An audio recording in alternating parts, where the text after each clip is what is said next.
Shalom, selamat malam sahabat GPB semua dimanapun berada. Kiranya selalu dalam keadaan sehat dan dalam lindungan dari Tuhan. Kita kembali dalam program Night Call di malam hari ini bersama dengan saya, Pendeta Yosua Bayu Anggoro.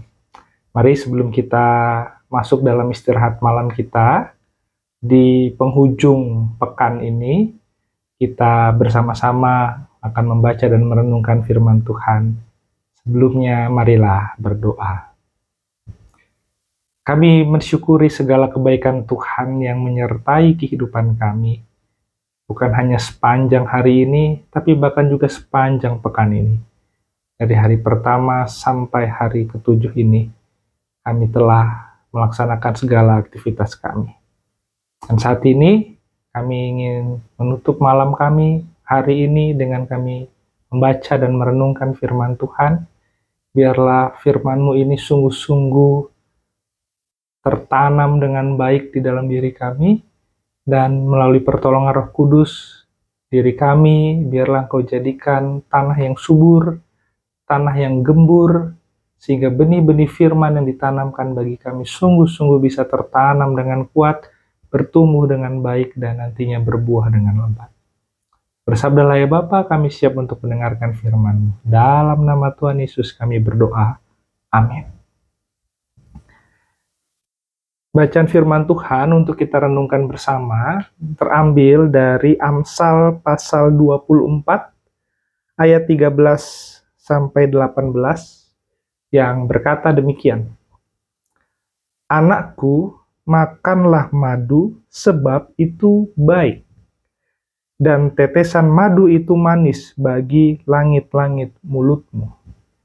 Ketahuilah, demikian juga hikmat untuk jiwamu. Jika engkau mendapatnya, akan ada masa depan dan harapanmu tidak akan hilang. Jangan mengintai kediaman orang benar, hai orang fasik. Jangan merusak rumahnya. Sebab meskipun 7 kali orang benar jatuh, ia bangun kembali. Tetapi orang fasik akan roboh dalam bencana. Jangan bersukacita kalau musuhmu jatuh. Jangan hatimu bersukaria kalau ia terperosok. Supaya Tuhan tidak melihatnya dan menganggapnya jahat, lalu memalingkan murkanya dari orang itu. Demikianlah pembacaan firman Tuhan. Bapak, Ibu, Saudara-saudara, sahabat GPB semua dimanapun berada. Apa kata yang pertama kali muncul di kepala sahabat GPB ketika saya menyebutkan kata madu? Saya mengira sebagian besar dari kita pertama kali kata yang muncul ketika mendengar kata madu adalah manis. Atau juga mungkin ada yang muncul lebah. Atau ada yang mungkin muncul sehat. Ada juga yang muncul merek-merek tertentu mungkin. Saya pikir kita semua sepakat ketika ditanya apa rasanya madu, maka kita akan menjawabnya dengan manis. Ya, mungkin ada yang menjawab, ya tergantung madunya apa, ada yang madu agak asam-asam, ada yang agak sepet, ada yang agak pahit mungkin, saya tidak tahu gitu. Ya, itu sangat mungkin. Tapi saya yakin kita semua ketika ditanyakan satu kata rasanya madu, kita akan menjawab manis. Jadi madu dan manis itu saling melekat dan tidak dapat dipisahkan.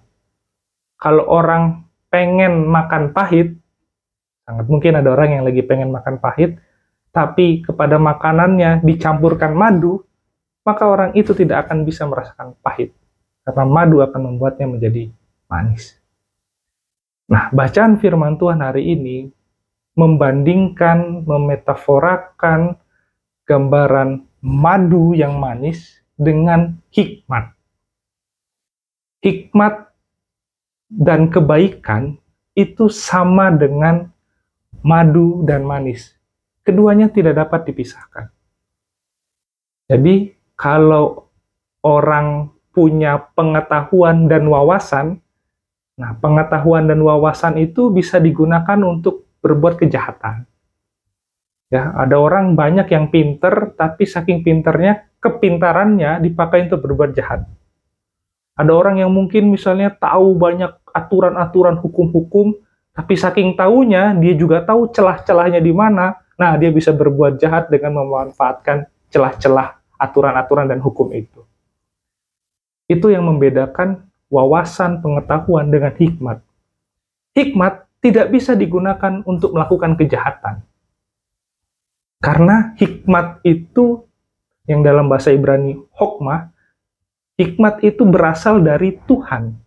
Makanya di Amsal 1 ayat 7 menegaskan takut akan Tuhan adalah awal dari hikmat.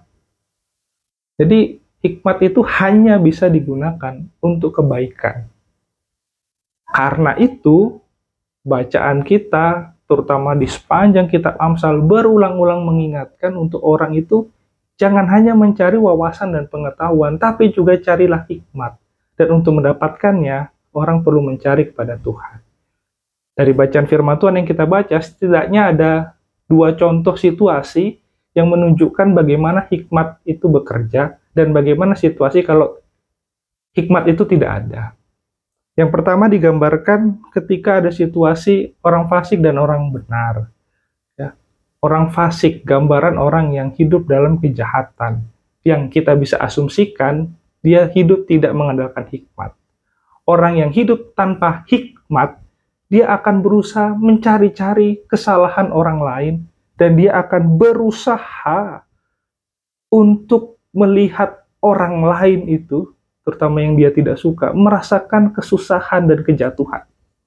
Itu yang ada di bacaan kita. Itu adalah contoh perilaku orang yang tidak berhikmat.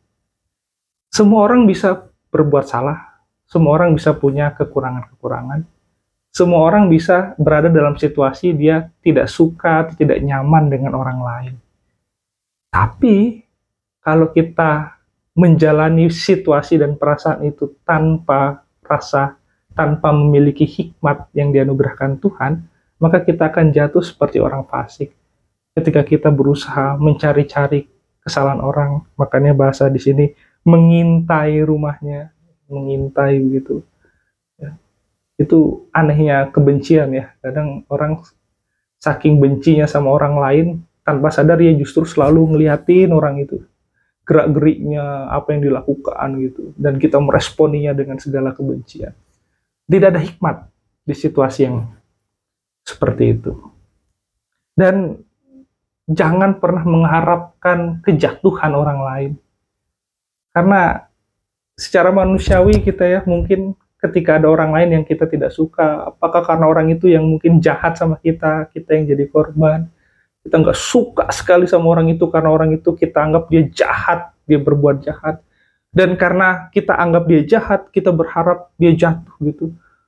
Kita akan tertawa bahagia kalau dia sampai jatuh, entah dia kepleset, entah dia ngalamin musibah, entah terjadi apapun lah begitu. Kita happy melihatnya. Firman Tuhan mengingatkan, bukan begitu cara kerja hikmat. Hikmat dalam diri kita tidak akan membuat kita mengharapkan hal-hal seperti itu. Hikmat dalam diri kita justru mengarahkan kita seperti yang Tuhan Yesus ajarkan. Kasihilah orang yang menganiaya kamu, berbuatlah baik pada mereka yang membenci kamu. Itu hikmat. Jadi kita diingatkan kembali bahwa hikmat dan kebaikan itu sesuatu yang melekat erat. Hikmat tidak dapat digunakan untuk berbuat kejahatan. Sahabat GPB, kita saat ini berada di hari ke-7, hari Sabat, hari Sabtu. Besok kita akan memulai lagi siklus kehidupan kita yang baru di hari pertama dengan kita beribadah kepada Tuhan di hari Minggu. Tapi saya mau mengajak kita untuk melihat kembali 1 minggu ke belakang. Ya, sahabat GPB yang mungkin beribadah di GPB, sejak hari Minggu kita sudah dituntun dalam pembacaan dan perenungan firman Tuhan mengenai hikmat. Berhikmatlah. Apa itu hikmat? Dan saya mau mengajak kita untuk merefleksikan dan merenungkan perjalanan iman kita selama 1 minggu ke belakang.